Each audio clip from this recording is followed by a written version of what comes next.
연방 셧다운으로 미국의 이민 신청 서류 적체가 더 악화될 것이란 우려가 나오고 있습니다. 트럼프 행정부가 미 법무관 출신 이민 판사들 150명을 1차로 현장에 배치하기로 했습니다. 민간 업체들의 고용 실적 조사에서 9월 한 달 동안 3만 2천 명을 감원해 고용 시장이 크게 흔들리고 있는 것으로 나타났습니다. 미국민들의 40%는 근근히 먹고 살고 있으며 74%는 은퇴 저축을 할 여유가 없다고 토로하고 있는 것으로 조사됐습니다. 지출을 아끼고 환경과 건강을 고려하는 라이프 스타일의 변화로 직장인들 사이 도시락 열풍이 불고 있습니다. 시청자 여러분 안녕하십니까? 워싱턴 뉴스 투데이입니다. 미국의 이민 신청 서류들이 현재 1,132만 건 적재되어 있는 가운데 연방 셧다운으로 더 악화될 것이란 경고가 나오고 있습니다. 이민 서비스국은 수수료로 운영되기 때문에 대부분 셧다운에 영향을 받지는 않을 것이지만 이민심사관의 인터뷰, 시민권 선서식, 전화 이민 서비스 등은 추가 지연이 불가피해졌다고 밝혔습니다. 한면태 기자의 보도입니다.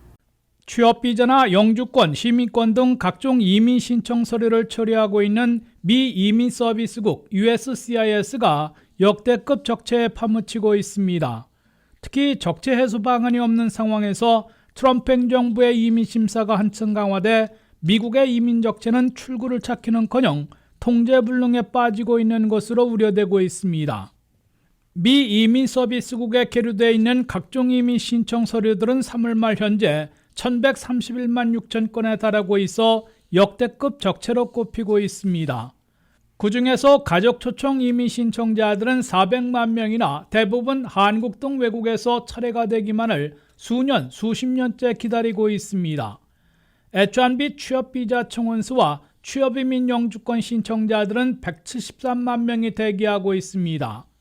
한인들도 많이 신청 중인 주요 이민 신청서들의 3월 말 현재 적체 건수를 보면은 I-130 가족이민 페티션들은 시민권자 집계 90만 2,500건, 우선순위 있는 가족 초청 청원서 149만 3천 건이 밀려 있어 수년, 수십 년째 대기하고 있습니다. H-1B 비자 등 비민 비자 페티션 I-129는 6만 3,500건이 계류되어 있습니다. 취업이민 페티션 I-140은 15만 건이 적체되어 있어 공개 수속 기간만 해도 7.5개월이 걸리고 있습니다.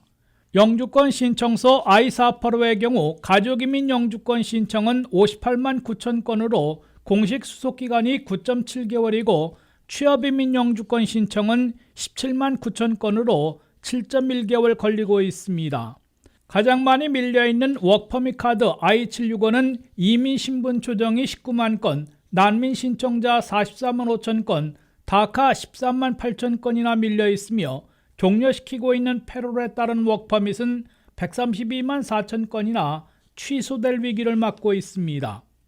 그린카드를 갱신하거나 교체할 때 제출하는 I-90은 35만 6천 건이 밀려 있어 수속기간이 8.3개월 걸리고 있습니다. 미국 시민권 신청서인 N400은 52만 8천 건이나 적체되어 있어 5.6개월 대기하고 있습니다. 이민서비스국은 이번 연방 셧다운으로 수수료로 운영되는 대부분의 업무는 지속되고 있으나 이민심사관들의 인터뷰, 시민권 선서식, 전화이민 서비스 등은 지연이 불가피하다고 경고했습니다. 미국에서는 시민권 시험을 통과해도 선서식에서 선서해야 시민권 증서를 받고 미국 귀화 시민권자가 되기 때문에 이번 연방 셧다운으로 수개월 지연되는 직격탄을 맞을 것으로 보입니다. WKTV 뉴스 한면택입니다. 트럼프 행정부가 미군 법무관들 중에 600명을 선발해 이민 판사로 투입할 계획인 가운데 1차로 150명을 곧 현장에 배치하기로 했습니다. 현재 훈련을 받고 있는 150명은 국가방위군과 육군 예비군에서 선발됐으며 1차 인원들은 6개월간 임시 이민 판사로 역할을 하게 되고 내년 봄 2차 인원이 투입될 것으로 알려지고 있습니다. 트럼프 행정부는 출범 이래 이민 판사 100명 이상을 해고 있으며 미군 법무관들 중에 600명을 선발해 임시 이민 판사 역할을 맡길 계획을 발표해 놓고 있습니다. 일차로 150명을 선발해 이민판사 교육 훈련을 실시하고 있으며 곧 50명이 먼저 이민판사로 투입되고 훈련을 마치는 대로 6개월간 임시 이민판사 역할을 하게 될 것으로 AP통신이 보도했습니다. 1차로 선발된 군무관 출신 임시 이민판사들은 국가방위군과 육군예비군의 법률 담당관들에서 지원해 선정된 것으로 알려지고 있습니다. 2차는 내년 봄에 더 많은 인원을 선정해 이민판사로 투입할 것으로 예상되고 있습니다. 이민법원을 관할하는 연방법무부와 군 법무관들을 관리하는 국방부는 국가방위군, 예비군뿐만 아니라 현역 미군의 법률 장교들 중에서도 자원하는 사람들을 우선 선발해 600명을 이민판사로 배치할 계획입니다. 현재 연방법무부가 관할하고 있는 미 전역의 이민법원은 70여 곳이 있으며 이민판사들은 당초 700명에서 100명 이상을 해고해 현재는 600명으로 줄었습니다. 트럼프 행정부가 더 이상 현직 이민판사들을 해고하지 않고 군 법무관 출신 이민판사 600명을 배치하면 전체 이민판사들은 1,200명으로 2배 급증하게 됩니다. 이민판사의 급증으로 심각한 적체를 겪고 있는 이민법원의 적체 건수를 획기적으로 감소시킬 것으로 예상되고 있습니다.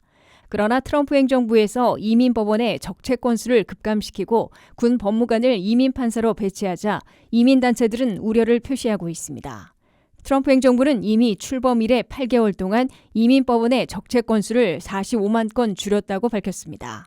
이로써 현재 이민법원의 적체 건수는 345건으로 줄어든 것으로 나타났습니다. 하지만 트럼프 행정부 들어 이민판사들은 종료되고 있는 피난민 신청 케이스를 중심으로 청문회 없이 기각해 적체 건수를 줄이고 있는 것으로 이민단체들은 지적하고 있습니다. 이민법원 주변에서 체포되는 경우도 있어 재판에 나오지 못하는 이민자들에 대해선 궐석 재판으로 최종 추방령을 내리고 사건을 종결짓고 있는 것으로 이민단체들은 지적하고 있습니다. 미국 경제 버팀목 역할을 해온 미국 고용시장에 우려가 증폭되고 있습니다. 연방 셧다운으로 연방 고용지표 발표가 연기된 가운데 민간업계 고용은 9월에 3만 2천 명 감원한 것으로 나타났고 6개월 이상 장기 실직자들은 194만 명으로 팬데믹 이래 최고치를 기록한 것으로 조사됐습니다. 한면택 기자의 보도입니다. 미국 경제를 지탱해주고 있는 버팀목 미국의 고용시장이 크게 흔들리고 있어 불안이 확산되고 있습니다. 3일 발표 예정이던 연방노동부의 9월 잡스 리포트, 즉 고용지표는 연방 셧다운으로 연기됐습니다. 연방정부의 경제지표 가운데 중시되는 고용 성적을 알 수 없는 캄캄이 시기에 고용시장을 가늠해 볼 수 있는 민간업계 고용 실적들은 그야말로 얼어붙어 있다는 경고음만 울려주고 있습니다. 정부 고용을 제외하고 민간업체들의 고용 실적을 집계 발표하는 ADP 통계에 따르면 9월 한 달 동안 미국의 민간업체들은 3만 2천 명이나 감원했습니다. 또한 8월에도 당초 5만 4천 명 증원으로 발표됐으나 3천 명 감원으로 하향 조정됐습니다. 신규 채용과 발표된 해고를 집계하는 챌린저 그레이의 고용 통계에서도 얼어붙고 있는 미국의 고용시장을 보여주고 있습니다. 챌린저 그레이의 통계에 따르면 올해 1월부터 9월까지 9개월 동안 발표된 해고자들은 94만 6,426명으로 집계됐습니다. 이는 지난해 전체 해고자 숫자를 이미 24%나 넘어선 겁니다. 반면 9개월 동안 민간업계에서 새로 채용한 신규 채용은 20만 4,939명에 그쳤습니다. 이는 전년 같은 기간에 비해서 58%나 급감한 것으로 민간 고용이 얼어붙고 있음을 반증해주고 있습니다. 올해 신규 채용은 대불경기 직후인 2009년 이래 최저치를 기록한 겁니다. 여기에 이미 발표된 연방노동부 통계를 보면 6개월 이상 일자리를 찾지 못해 장기 실업수당을 받고 있는 실직자들이 193만 8천 명으로 나타났습니다. 7월에 182만 6천 명, 6월에 164만 7천 명, 5월에 145만 7천 명과 비교해보면 일자리 급속 냉각이 시작된 5월과 6월 이후 매달 장기 실직자들이 늘어나고 있음을 보여주고 있습니다. 미국에서는 일자리가 안정되어야 미국민들이 돈을 벌어 쓸 수 있고 미국민 소비 지출의 68%나 의존하고 있는 미국 경제가 지속 성장할 수 있게 됩니다. 얼어붙고 있는 미국 고용으로 지표 없는 캄캄히 결정을 해야 하는 미국 중앙은행 연방준비제도는 10월 29일과 12월 10일 올해 남은 두 번의 회의에서 연속으로 0.25포인트씩 모두 0.5포인트 기준금리를 내리게 될 것으로 확실시되고 있습니다. CMB그룹의 투자자들은 연준이 10월 29일 0.25포인트 금리를 내릴 가능성은 100%, 12월 10일에도 0.25포인트 또 인하할 가능성은 88%로 잡고 기정사실화하고 있습니다. 그럴 경우 미국의 기준금리는 현재 4 내지 4.25%에서 올 연말에는 3.50 내지 3.75%로 내려가게 됩니다. WKTV 뉴스 한면택입니다. 미국민들의 40%는 페이책 투 페이책으로 근근히 먹고 산다고 답했으며 74%는 은퇴저축을 할 여유가 없다고 토로하고 있습니다. 주거비와 의료비가 급등해 젊은 층일수록 겨우 버티고 있다고 답했고 은퇴저축은 생각지도 못하고 있어 갈수록 은퇴저축이 사라질 것이란 경고도 나오고 있습니다. 미국민 다수의 생활고가 갈수록 심해지고 있는 것으로 조사되고 있습니다. 탑10 안에 드는 투자은행 골드만삭스가 새로 발표한 조사 보고서에 따르면 미국민들의 40%는 페이책 투 페이책, 즉 근근히 먹고 살고 있다고 대답했습니다. 젊은 층이 더 힘겨운 생활을 하고 있는 것으로 조사됐습니다. 1980년에서 94년생 사이를 부르는 밀레니얼 세대들은 근근히 먹고 산다는 비율이 45%로 가장 높았습니다. 이어 1965년부터 1980년생 사이인 중장년층인 X세대에서는 겨우 먹고 산다는 비율이 41%를 기록했습니다. 1995년에서 2012년생 사이인 Z세대는 그보다 사정이 나아 39%가 근근히 먹고 산다고 밝혔습니다. Z세대는 내 집 마련에 따른 주거비와 의료비 등을 덜 부담하고 있기 때문에 세대별로는 가장 사정이 나은 것으로 해석되고 있습니다. 이에 비해 은퇴하고 있는 7,600만 베이비 부머들은 겨우 먹고 산다는 비율이 18%로 가장 낮았습니다. 페이책 봉급은 중단됐으나 사회보장연금과 은퇴저축연금 등으로 살아가고 있고 주거비 부담이 크게 줄어든 반면 의료비는 메디케어 등 정부 플랜으로 지원받기 때문으로 분석됩니다. 페이책 투 페이책으로 겨우 먹고 산다는 사람들은 번 돈에서 내 집 소유 시 주거비와 의료비로 가장 많이 지출하고 있는 것으로 밝혔습니다.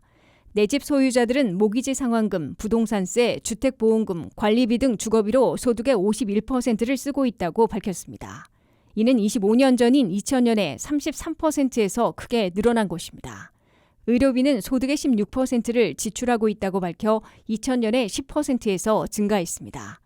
주립대학을 다닐 경우 소득의 36%를 지출하고 있는 반면 사립대학을 다니면 85%까지 부담이 가중되고 있습니다.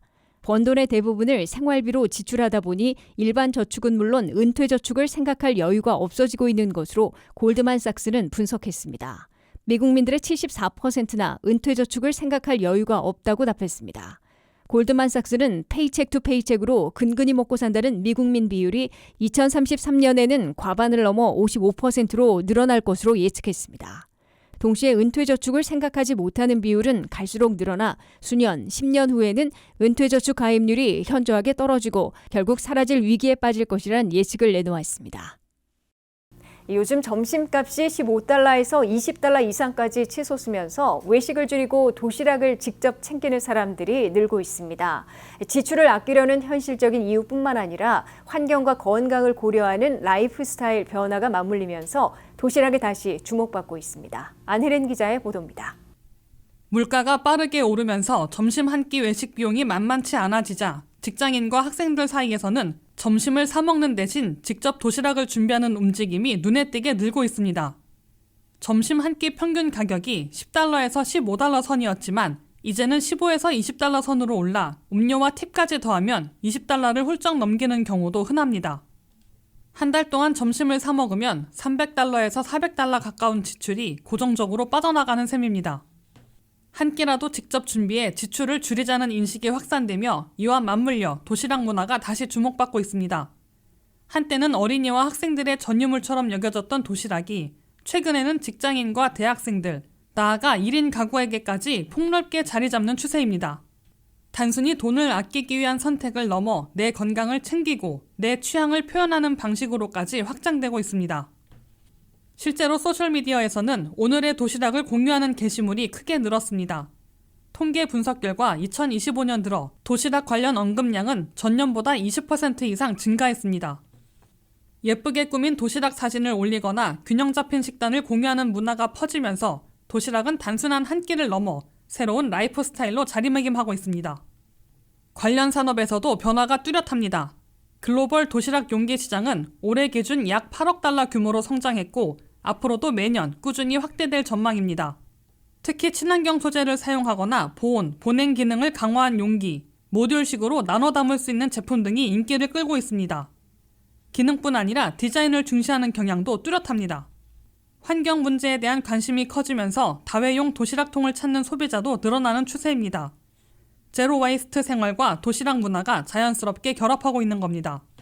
전문가들은 이러한 흐름을 헬시 플레저, 즉 건강을 즐겁게 추구하려는 소비 성향과도 연결짓습니다. 재료와 양을 스스로 조절할 수 있고 알러지나 건강 상태에 맞춰 맞춤형 식단을 구성할 수 있다는 점에서 도시락은 합리적이면서도 실용적인 대안이 되고 있다는 설명입니다. 하지만 외식 수요가 줄면서 지역 중소 레스토랑들은 매출 감소로 어려움을 겪고 있고 지역 경제가 침체될 수 있다는 지적도 나오고 있어 앞으로의 영향이 주목되고 있습니다. WKTV 뉴스 안혜린입니다. 이상으로 워싱턴 뉴스투데이를 마치겠습니다. 시청해주신 여러분 고맙습니다.